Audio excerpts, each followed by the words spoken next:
அமரராகிவிட்ட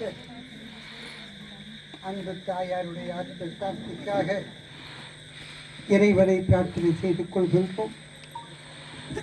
அம்மானா குடும்பத்தில் பிள்ளையாக பிறந்து அன்பு கணவனோடு அன்பாக வாழ்ந்து தங்கமான உயிருக்குயிரான பிள்ளைகளை பெண்களை பெற்றெடுத்து இந்த ஊர் உலகமெல்லாம் நல்லவள் நல்லவள் நல்லவர் என்று வாழ்த்தும்படியாக வாழ்ந்தது போதும் என்று முடித்துக்கொண்டு ஆண்டவனோடு ஐக்கியப்பட்டார்.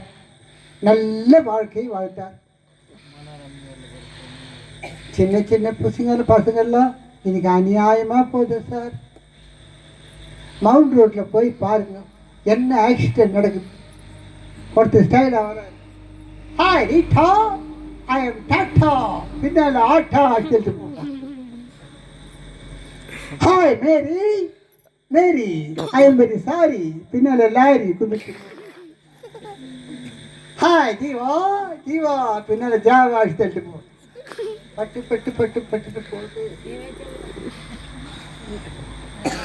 ஆண்டவன் ஒவ்வொருத்தருக்கும் ஆயுள் நிர்ணயிக்கிறான். நீ இத்தனை வயசுல நீ வரணும், இத்தனை வயசு வரணும். அந்த வயசு வரைக்கும் நாம் வாழ்ந்துடணும். அதுதான் நல்லது. அப்போதான் ஆண்டவன் அடைய முடியும். இல்லை உயர்ந்த பிறவி அடுத்த பிறவி பிறக்க முடியும். அவசரப்பட்டு